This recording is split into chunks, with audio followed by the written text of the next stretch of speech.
I'm very, very glad to be here. I was at Alex's college spot not too long ago, a couple of nights ago, in fact, and a gentleman walked in, and my wife has told me many times that I'm capable of carrying on a full-blown conversation with a dead stick. So naturally, I talked to the fellow, and I told him what I was doing, and he's like, "God, man, how much are they paying you? $1,000?" No.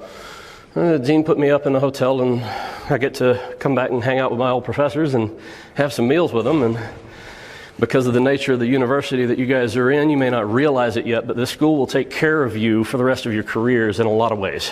And you will never be a stranger to your professors. So take a moment to let that sink in and think how many of your friends or parents' friends have ever communicated a school that engenders that kind of warmth and welcoming, okay? So yeah, I'm happy to be here, and it's exciting, and the gentleman at Alex's, I don't think he fully understood, but I told him that for the life of my existence on the planet, I'll come back and talk to you guys anytime feed me and let me have a place to sleep, and we're good. So thank you, Gabby, I appreciate it. And we'll see if, let's see, if we can get everything to start up and fire off right. All right, so come on, back up. No. All right, so, yeah, hello, my name is Herbert Gisha. I am here to teach you thermodynamics of materials 2, yeah? Can anybody in this room say that they've heard the man at that capacity? Have any of you guys had Herbie? If he was here, he'd probably slap me for calling him Herbie, but great teacher, very, very good teacher, a lot of knowledge, and sometimes he moved faster than I could keep up with. But one of the things that I got out of his class, and Dorian Edwards in Thermo 1 was eutectic points and phase diagrams. And when I was here, some friends and I had a radio program at WALF. What the hell do we call this thing, man? We're just a bunch of ceramic engineers with weird taste in music. And I was like, oh, guys, weird is eclectic, right? So eclectic, and we're like all merging together in one point, so that's a eutectic, yeah? They bought it, it stuck, and I thought it was a great main title, but it doesn't convey what I really want to talk to you guys about. Because the subtitle, naturally, as you can see, is How to Fail. And that's what I want to talk to you about. I mean, not really, but yeah, I mean, kind of, sort of, but not really, but yeah, really. Because you're getting prepared to go out and succeed. Your whole lives, you've been preparing to go into careers and build families and lives and succeed. If you get 10 years in and you haven't failed at something, I want to know what your secret is. Seriously. Because you will hit a wall sometime in your life, somewhere, and the answer is not if, it is when. And the second question right after that is, what are you going to do? You know, you spent 30 years of your life getting to the point where you're a PhD degreed engineer and you're working at Sandia Laboratories, and you're questioning whether or not you want to stay there. That's one of my classmates right now. So it's going to happen, and it's okay. This is life. It's not, nobody's out to get you. The universe isn't trying to crush you. And it's your attitude about it that'll determine what you look like after it. So the subtitle, of course, as I said, we'll get into later. But me, giant, huge, humongous, walking, talking human failure. So on the front here with blonde hair and a mask, do you believe that? Do you believe I'm a failure? I mean, you probably failed at some point in your life, but I don't think you're a failure. Young fella in the red hoodie, do you think I'm a failure? I need you inside my head. I do. I'm not kidding. This is something I struggle with every day. I always have. And I'll talk about why. But I have seen myself more times as a failure than as a success. So it's something that you'll go through. And yes, I'm only being half serious, but yes, that voice in my head reminds me of how I'm a failure and how I should quit and I should just go back to doing normal things instead of trying to start a business. But thankfully, I've got a great support team, including some of the folks here. Many thanks to Dan Napolitano for sitting in on this. But yeah, it's something that you're going to experience. I did try to plan time for questions. I would like engagement because it works better. So definitely please ask questions. That's why I'm here. I'm here for y'all. And yeah, I'm from South Carolina. Yeehaw. I grew up in the middle of farm country between two great big humongous dairy farms. Get her done and all that good stuff. But I spent a lot of years learning how to control my accent so that it wasn't quite so abrasive or quite so in your face. But I can turn it on and off, as my wife frequently says. You speak to your family for 10 minutes and you're speaking Southern. I didn't know that was a thing. You speak Southern? And she's from Pennsylvania. She's from Western Pennsylvania. So she'll break out with a yens or two every once in a while. And that resonated. I heard that. So, but no, really, I don't truly think of myself as a failure, but I struggle with it frequently. I have failed, and I have failed repeatedly, over and over. And something that my parents and relatives always beat into me: if you fall down 6 times, get up 7. I'm sure you've heard it. It's a very trite and very heavily used expression, but it's real. So if you get knocked down, get back up. And the talk that we're going to go through is, I'm going to talk about this as staging. So these are just some points to keep in your mind while I talk. So, why are you here? So I've got to do this. I hope I'm not going to set anybody off. And if I do, just tell me to go to the next person. So, young fella in here with the black mask and the glasses, right there why are you here? Okay. What study? What field of study? Mechanical engineering. Awesome. You always want to do that? Okay. Someone else who is here, and I'm not trying to put you on the spot, but if you're willing to engage with me, who's here because you were really, really smart and all of your friends and advisors and family said, you got to be an engineer because you're really smart? Okay. It happens.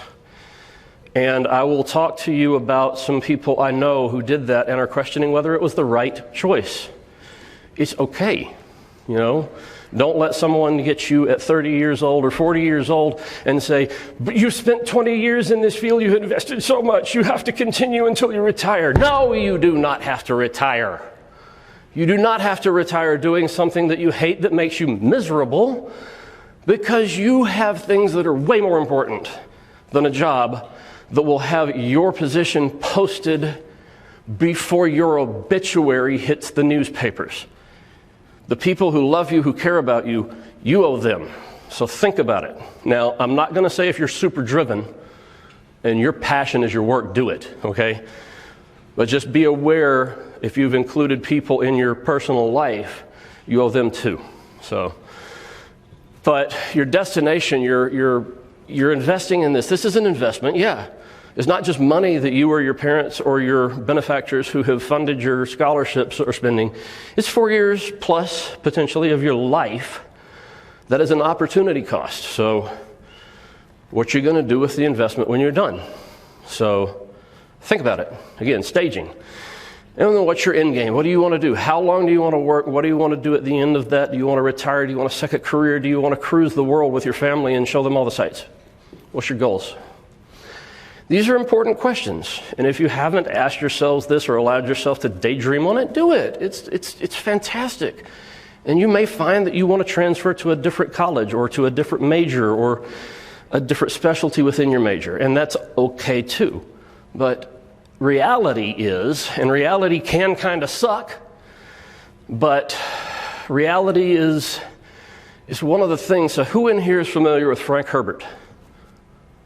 Dune, right? What does Paul Atreides get told while he's got his hand in the pain box and there's a death needle on his neck about humans? What do humans get to do? Decide whether to fight through the pain or fight their arm off. They know that what's happening, because they've been told, is just nerve induction and it's not real and their hand's not burning to a cinder. Humans have the ability to not react instinctively. And I will tell you, the first time you hit a brick wall and you fail, there will be an instinct. I don't know what it is. I have no idea if it's going to be to run back to something safe or to get back up and fight harder, but you'll have an instinctual reaction. The neat thing about human beings is when you get to a point where you say it sucks, you get to actually define what suck is. Does it really suck, or is this an opportunity for me to learn how not to do that again? So that's choices you make. Even if you fail in a class, it's not the end of the world. So keep that in mind. Did I get all the points I wanted on that? Yes, it can intrude on your hopes and dreams, and one aspect of the intrusion on your hopes and dreams is when you actually fail, what does it mean? For me, what Gabby didn't tell you is that I tried college before I went into the Navy. In fact, that's why I went into the Navy. I was going to be a jazz musician. Jazz music, concentration in saxophone, and I studied for a year, and they told me, dude, you're not good enough. Either you don't practice enough or you just don't have what it takes to be a performing jazz musician and make money at it, because we've seen those guys and we know what it takes, and you're not it. We'll let you keep the degree, but you have to double in education so that you will have something to fall back on. That's the part that did it. I'm like, nope, I ain't playing the fallback game. No. I'm going to go forward and do what I want to and be successful at it. So the only thing I had left was my best friend and I had done physics in high school together and loved it, and he's at Clemson studying physics. I transferred. I didn't know how to study, even though I went to a college preparatory high school. No one had ever sat me down and taught me how to study. Oh God, I hope I don't offend people here, but whatever. I was a smart person. I bowled my way through 2 years of physics through just brute force. And what I could remember, and finally bad algebra caught up to me when I got into my senior theoretical physics classes, and I also hated it because there weren't real solutions, it was theoretical. And my grades reflected it. So, first failure for me, the last semester at Clemson University, my semester GPA started with the numeral 0. 0 point something. I passed one class, technical writing. I got an A in that. But I hated it and didn't know what to do. I had no clue. I realized I had no clue. I didn't know how to fix it. The Marine recruiter wanted me bad because my ASVAB score, the military entrance test, was through the roof. And I thought, wow, man, I had read another science fiction author, L. Ron Hubbard, and I had this fantasy about what a combat engineer might be like, because the lead character in that did amazing things and played and blew stuff up. And then I read up on what a combat engineer really is and what their life expectancy is in a fight. And I'm like, no, maybe not. But I'd always been fascinated with submarines, so I joined the Navy. And I decided I would learn from what I screwed up. And why don't we start with my failures? But y'all, for the staging part, think about what you're going to do when a failure hits you in the face. Because what you do is very important. I was born in 1971 in South Carolina in a white, evangelical Southern Baptist community, raised in the 70s and 80s. 3 siblings. I was the youngest of 3. My sister is 10 years older. My brother is 13 years older. I was the bonus plan. So take that for what you will. My grandparents were rural. They farmed. I went to 3 different grade schools. I started with my brother and sister. My brother graduated. My sister wanted to go to the public school. My brother had been in the private school because that's what everybody said you do in the 70s. Sister went to the public school, and somewhere, all right, so I got to ask another question. Cultural references. Who knows Big Bang Theory? Who likes Big Bang Theory? Who thinks they can answer a trivia question about Big Bang Theory? Dr. Sheldon Cooper. Is he crazy? Depending on your definition. I'm talking about a specific episode. Is Dr. Sheldon Cooper crazy? No. Does he know that he's not crazy? Why? His mother had him tested. Guess what? In third grade, my grades went from 0 to 100, and it was a random distribution. 0, 0, 20, 100, 190, 0, and my parents had me tested. I thought it was a normal standardized test. It was not. And I talked to my mother after some things in my life happened, and I got to the point where I finally got diagnosed at age 47 or 48 or 49 as ADD. Well, my parents had me tested for ADD, but they didn't have a diagnosis called ADD in the late 70s. The woman from the public school went to my parents and said two things. There's nothing wrong with your son. He's bored out of his mind. Number two, the public school system in this state will never challenge him. You've got to get him into a school that will challenge him. So they did that. I still didn't know I was ADD, but that would have translated to an ADD diagnosis. So I finished high school. I was a band geek. I played saxophone, like I already said. I finished at the bottom of my class. My professors told me over and over, you're lazy and you're never going to amount to much. And, you know, at that point, I just didn't care what they thought. Okay, fine. I'm still going to try and do something awesome. And some talking points for later. As I'm speaking through this stuff, I'll be talking about what excited me and what I did, what I learned, and how these experiences changed me. Wow. What I want you guys to think about is what excites you. What excites you right now? What makes you happy? What makes you want to go to class? What will you do after you graduate, if and when you fail? What will you learn? How can you turn bad experiences into learning experiences? And finally, your experiences. You've already had life experiences, many of them. They've changed you. Think about what the things that have happened to you that you had no control over did to change you, okay? That's me. That is a typical half-mullet, cheesy, crappy little mustache that my classmates grew when we were in high school. And frankly, I wasn't even supposed to have the cheesy mustache, and after the picture was taken, one of the administrators blessed me out, because you know you're supposed to. I'm like, yeah. You want to take my picture out of the yearbook? No. All right, so let's move on. But I basically went to Newberry, performance, like I talked about, Clemson, physics, less than 15 hours usually a semester, and if I had to take 18, I bitched, pissed, moaned, and complained about it because, oh God, that's so hard. 15 hours I complained that it was hard and unreasonable. GPS, I already told you about that. And then I got this nice little letter from the university. It says, please take a leave of absence to extract your head from your hindquarters and figure out what you really want to do before you waste any more of your time or anyone else's money. Roger that. So signed up for the Navy. I'd always been fascinated by submarines, and the Navy guy was like, oh my God, you blew the roof out of the ASVAB. You got to take the nuke field qualifier test, and I aced that. First day of nuclear power school. Crusty old chief. Dude looked like he was 90. He was probably about 45. Senior chief, by the way. So anyhow, he sat us all down and for about 4 hours taught us how to study. Not kidding. The essence of what you need for how to study. He got through the essence of it in about the first 40 minutes.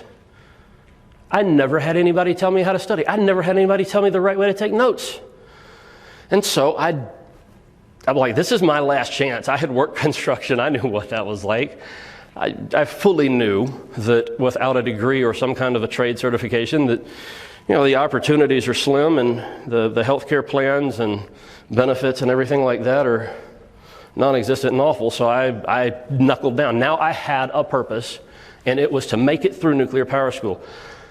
How many of you have had your parents tell you, or even sometime in your career, say, when you go to college, look to your left, look to your right. What's the next line? What comes after that? Anybody? They could be your boss one day. What? They could be your boss one day. All right, that's a great one. That wasn't what I was thinking, but that's awesome. Yes, that's very true. The other one that I heard often was look to your left, look to your right. One of you will not be here. One of the three of you will not be here at the end of this program. Clemson and physics for sure. About a 30% dropout and failure rate. Nuclear power was the other side of that, the inverse. Look to your left, look to your right. If you're lucky, one of you will still be here. My class for nuclear operators had a 75% dropout and failure rate. And even though I finished in the lower third of my class, I was ecstatic. I beat the system. I freaking completed the first thing I'd ever done academically since high school. After basically running away from, failing at, quitting, getting dropped from 2 other decent academic programs. So, yeah, the Navy was a transformative experience for me, and that word means a lot, and that's why it's the name of my business, Transformative Breakthrough. But my dad was also like me. His oldest brother was 14 or 15 years older. He was the youngest. And he spent his time in the Korean War in Alaska. And Dad qualified to do electronics repair. And the Army had echelons, first, second, and third echelon. First echelon meant you worked on the highest technology, top secret, cool, spiffy new stuff. And Dad qualified first echelon. Army's needs outweigh your training, and he could do third echelon work, so they stuck him in a third echelon shop in Fairbanks, Alaska, not even near any theater action for the Korean War. He hated it. He absolutely hated it, and it impacted how he reacted, and he did his service, he got out, and never went back to that. But the biggest takeaway when I flunked out of Clemson that my parents were paying for, and they were pissed, right? And 3 years of college that they had helped me through it, and I flunk out and go into the Navy, and Dad said, look, your mom's mad, I'm disappointed, but they've got you for 6 years of your life. You can be as miserable as you want to, or you can make your mind up that no matter what, you're going to have a great experience, you're going to learn, and you're going to get everything you can out of it. It's up to you. It'll be miserable or great, depending on how you look at it. He said, I didn't have the presence of mind to make my experience great, and I was miserable. I hope that you'll take from me that advice. And at 21 years old, I was starting to realize that my dad might be just a tiny bit smarter than I'd ever given him credit for. Took the advice, and that was the message, it's up to you. It's the thing from Dune. You're a little human. You get to decide. No one gets to make your life hell. They can't eat you. They can't take your birthday away. All right? And the picture, that is not something that is made up or, dramatized in the movies. That is what a submarine doing an emergency blow looks like, and I have done it, and it is wicked fun. Because it's a 45-degree angle, and you can stand on some of the long corridors and slide like a great big giant playground slide. It's even more fun when they take the thing under the water and do an operation called angles and dangles, and the boat goes up and down and up and down and up and down at about a 30, 40-degree angle, usually before you go on deployment, so that you can shake loose everything that hasn't been strapped down so that you don't change thermal layers and dive while you're out trying to be sneaky with the neighbor's kids and have a wrench fall off of the top of a surface and tell everybody where you are. So it's wicked fun, but they do look like that. It's awesome. And I've already told you the story there about that, so I don't need to go into it. I get ahead of myself. I already told you I'm ADD. So then after I got out, I was active reserve for 5 years during my whole college undergraduate career and during the attacks on the World Trade Centers.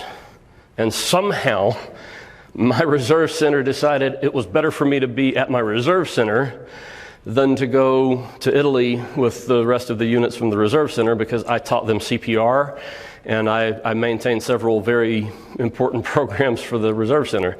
So it was cool. Now that dork, I don't know him, but he was the guy that showed up in my skin when it was time to come back to Alfred. This was a different thing. As I told you, like 15 hours I tried to keep everything at 15 or under at Alfred. So my advisor was Dr. Schultz. My mentors were people like Dr. Clare and Dr. Pilgrim. Dr. Pilgrim was my wife's advisor. And Schultz let me go for, I think, maybe a semester before he beat me over the head and said, you are having way too easy of a time with your classes, you're not being challenged, you're bored. I'm like, I guess I've heard that before, maybe. So he convinced me to double major. So he put me in Mat Sci 1 and 2 concurrently, and Dr. Linda Jones had a cow when she found out, because you can't do that, you got to take Mat Sci 1 first. I talked to her, and she talked to Dr. Schultz, and they all got together with Dr. Clare, and everybody said it's okay as long as you stay on top of it. So I did. Usually for the first 3 semesters, I was over 21 hours. I'd load my class up with, academic stuff for 21 hours, and I always took jazz band, because that was fun. And then I did other things. And please understand, I'm not saying this stuff to brag. I'm saying this to draw a direct comparison of how much I whined about 15 hours at Clemson and flunked out versus what I did at Alfred. I basically became a research assistant for Dr. Schultz. Dr. Pilgrim hired me as a teaching assistant for CES 200. Then I wrote rewrote the teaching assistants manual and the lab manual for that class. I jazz band, sci-fi club, I don't know if that still exists, InterVarsity. I think y'all have a different name for InterVarsity now, but it's the McGraw family that does their church service stuff. We were allowed to start a rocketry club. There were 3 of us who were ex-military, an ex-Marine sniper, a Navy guy who was not nuclear and surface, and me, and they let us, start a rocketry club. Schultz damn near killed me after, not me, I wasn't there. My other 2 friends, the Marine and the other Navy guy, got it into their heads that they were going to make a sugar motor, but they were going to use a permanganate or a perchlorate of some sort as the oxidizer, and they were going to use the same process as making a sugar motor, and I hope I'm not going too far over your heads, but the bottom line is you cook a sugar motor. If you're using a perchlorate or magnanate or whatever this was, you use epoxy to bind it instead of heat. So I went to Wes Bentz, who was head of the chemistry department. I said, we're going to do word association, Wes. Sugar, the other chemical, and I didn't finish the word heat before Wes said, boom. I said, okay. That's all I needed to know. Then I went back, and after Schultz chewed me out, and he'd already chewed them out, then I chewed them out. But they still let us do a rocketry club, right? Oh, shoot. I didn't mean to do that.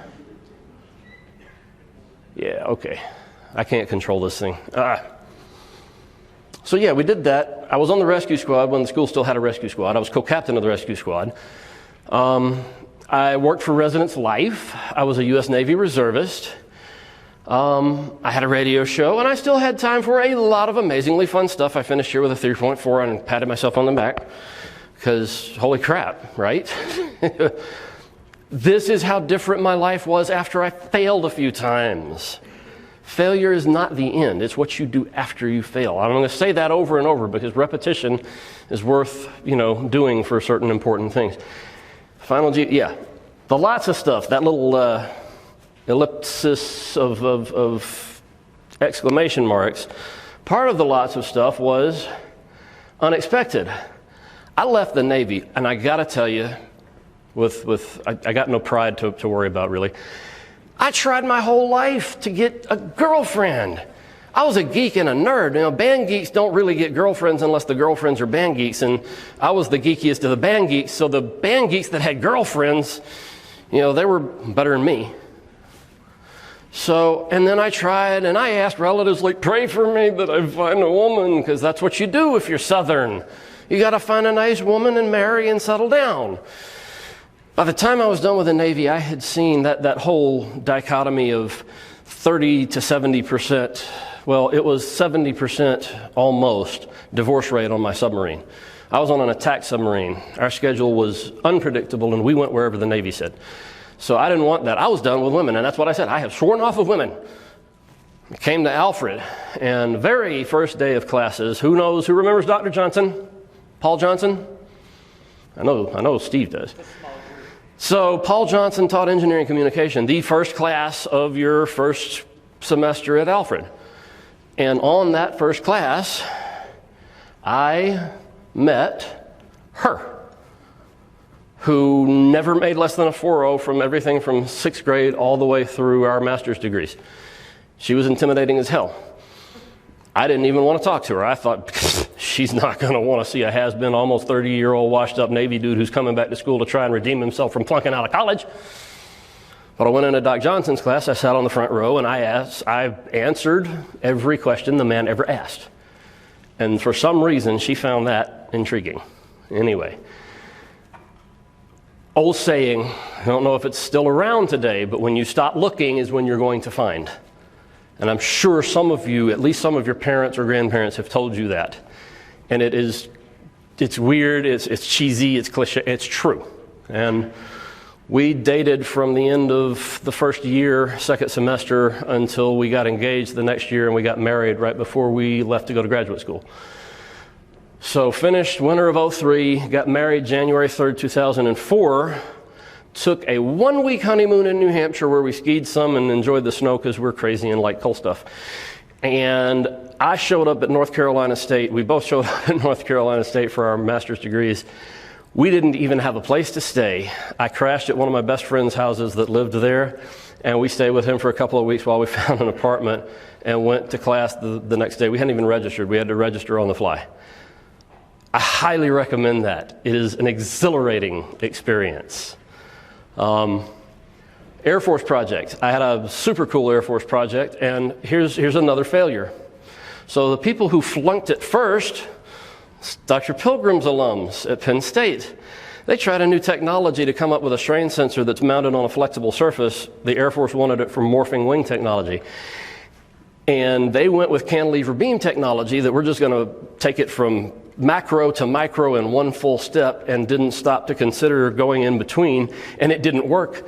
And because they didn't stage it and find all of the little mistakes and failures and flaws as it happened, they had no idea where to go. And by 6 months in, the Air Force was like, y'all are done. This guy at NC State that we've worked with, we're giving it to him. So I came in on the project, 2-year project, after a half year's gone. He's like, yeah, you're going to have to catch up. I convinced my professor that I had a design that worked. It was beautiful. It was an array of sensors. It was little resistors. I did it macro.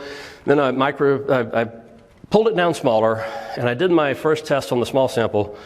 And it was an array of strain sensors, which are just resistors. And for the anybody who's got any electrical background in here, 50 or so resistors that I sputter deposited.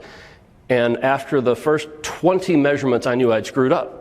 Every single one of these things had exactly the same resistance, and they were all good. Like, nah. Don't buy it. I mean, never mind that I had already solved all of the adhesion problems and all of the technical problems that let me make them. I had designed a giant parallel circuit. And my advisor actually got a little bit grumpy with me. He's like, no, I checked it. It's great. You want to talk about intimidating? Talk about a PhD who's been doing research projects with the government and DARPA for years, and you are basically doing a crayon drawing with multicolored Sharpies to show him, oh my God, yes. And I'll do this other because I like references. Who's a Star Trek fan? Who watched the old movies? Who watched The Wrath of Khan? What did Spock say to Kirk about Khan when they were in the nebula? He lacks what kind of thinking? Three-dimensional.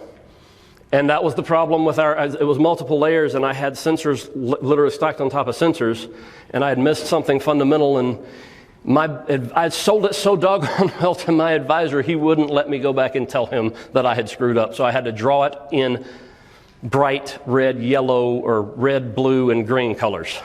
And then he bought it. That's another thing, communication. I don't care what your message is, how amazing it is, how good it is. You will never reach who you're trying to speak to. Doesn't matter what you say.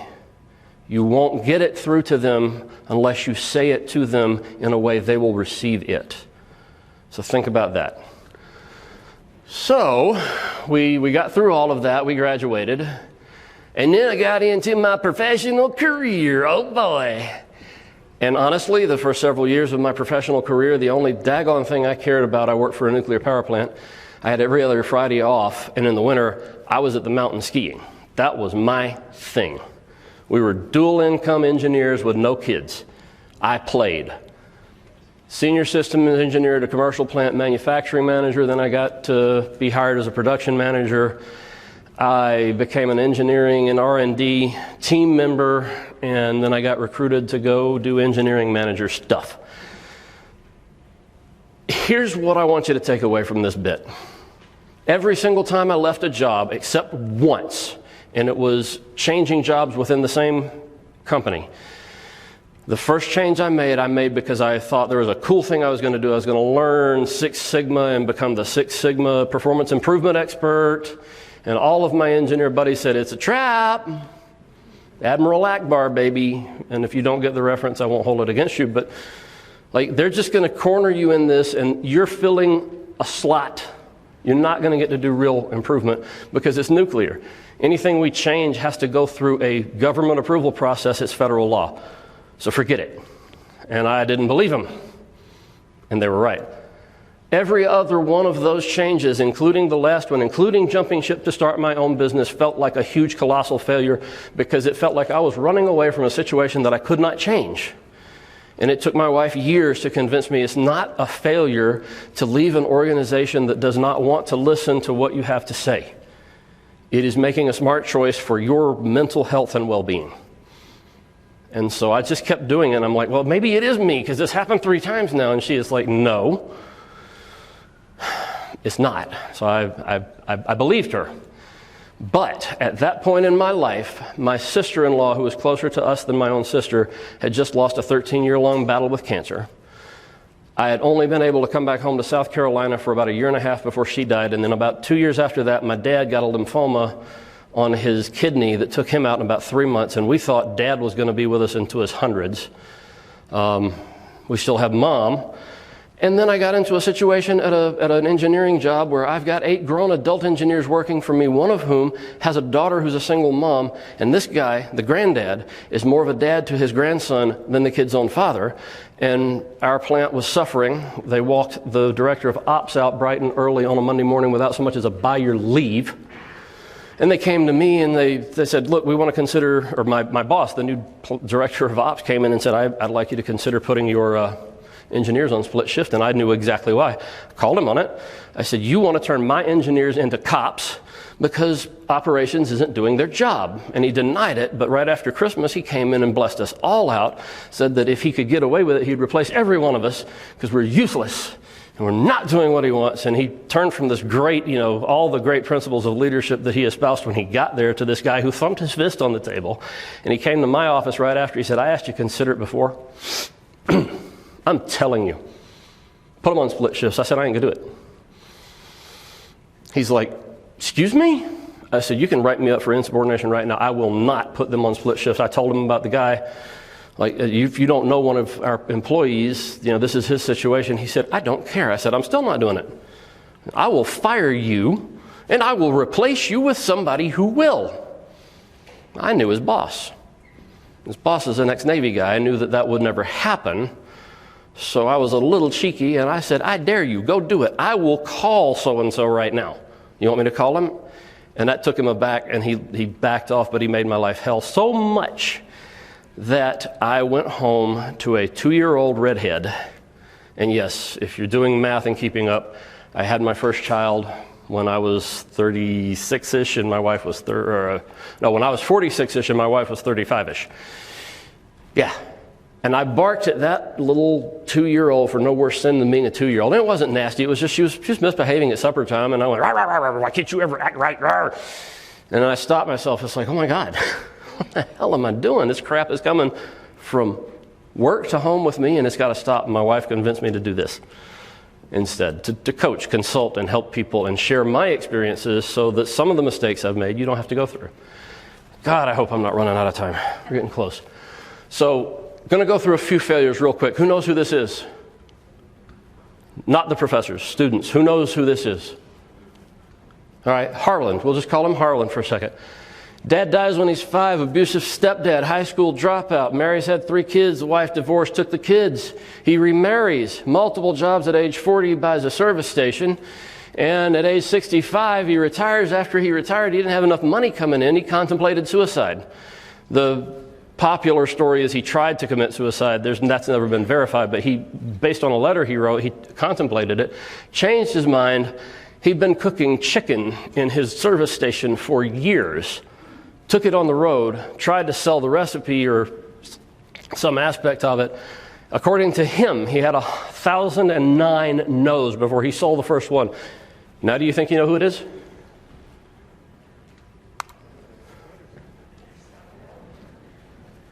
At age 73, Colonel Harlan Sanders sold KFC for $2 million. And that was in, I don't know, 70s, or that was when $2 million meant something. Failure number 2, Ray. Anybody know this guy? Because I haven't told you who he is, right? Anybody? Anybody? Bueller? Okay.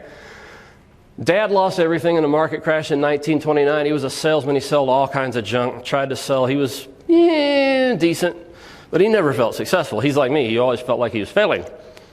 Never personally satisfied with himself. What about now? Oh, sorry. At age 53, from the McDonald's brothers, he bought the first franchise rights to McDonald's. A few more real quick. We know this guy, right? He was fired from a newspaper at age 22 for not being creative enough. The Walt freaking Disney. Okay? Bankruptcy of an early venture, rejected 300 times on his promotion for Disneyland, and 3 of his early films lost money. However, in his lifetime, the man received 59 Academy Award nominations and won 32 of them. Not really much of a failure. You know this guy? Yes? He was living out of the back of his car for 3 years. He had quit his job as a salesman to go after comedy. The salesman boss that he had tried to convince him not to, tried to scare him. But he lived out of his car and got an opportunity to go to the Apollo. He had $50 a week income. But now, even now, he's pitched over 200 shows to network television, and over 30 plus years of a successful career, had 5 of 200 plus show ideas picked up. Some people would call that a failure, but I would say he's a success. Would you not? And his quotes, these are his words, not mine. I actually played the videos to make sure that I wasn't doing misinformation. I've heard him say this. You will never succeed more than you fail. You won't. It's true. And failure is a wonderful teacher. So, his estimated net worth is in excess of $150 million. Now, the last one I want to show real quick, we know her, right? Does anybody not know Oprah Winfrey? You're not going to admit it if you do. Oprah failed too. She was demoted and then lost her job as a co-anchor. She was abused at 9 years old and pregnant by 14. And even after she was successful as a talk show host, when she started the Oprah Winfrey Network, people that would critique these sorts of things and support it and choose to be a part of it wrote it off as a failure because it didn't make enough money out the gate. And she poured her own capital into it to sustain it. She literally said that she treated every setback as a lesson, and her failures became her stepping stones to success. As of right now, her net worth is about $2.6 billion, and she's one of 13 African Americans, male or female, who are billionaires. So I did all that to say, failure is what you choose to make of it. Now this is the USS Dallas. I actually made sure I got the right sub. And I could have put any other Los Angeles class attack submarine and you would not know the difference. But how much time have I got left? 3 minutes. So all I'm going to say right now is we had problems there. We had a situation where we almost didn't get the reactor running after refueling. We had problems in a nuclear power plant. I was told to fire my first 2 engineers, and I didn't do much other than talk to them, and they turned it around and became the most valued employees at the plant. At a rocketry club meet, I failed to do my homework, and at a public launch, had a very large, very heavy rocket lose its parachute after it went up, and came back down and hit the concrete, not more than 10 feet away from where people were standing. I call that a big failure. We got lucky. But all of that picture right there is more important than any other thing that I've done in my life. Always will be. And people leave jobs. Learn why people leave jobs. People don't leave jobs because of the job. They leave because of people. So when you guys get out there, when you get the chance to be the boss, when you get 30 years down the road or 40 years down the road and get diagnosed with ADD because you've been told to be robust and resilient, take each one of those and consider whether it's crippling or am I just doing things to try and impress other people? Who the heck do you care about impressing? For me, it's my wife and daughters at this point. But life lessons, you're learning, but it's not just education. You're unlearning when you fail. That's called flexibility. You're reprogramming your brain to look at success as something other than the end of the world. And when you get to be the boss, you get to help other people learn that. And your generation, as much as my generation, being a bunch of old curmudgeons who like to call y'all things like snowflakes, which is horrible, y'all have lived through more of this just garbage that has impacted your lives than I could imagine. And y'all have learned how to deal with it and cope with it. And I don't need to know, well, I do need to know, but I don't care what your orientation, preference, culture, religion, creed, political, leanings are. I don't need any of that to treat you like a valuable part of the team. So I'll stop, I'll shut up, because I know it's late, and I'll stay here. I mean, I'm not in a hurry. Questions? Anything? Anything at all? Guys, I want to leave you with one last thought. What is the most dangerous word in the world?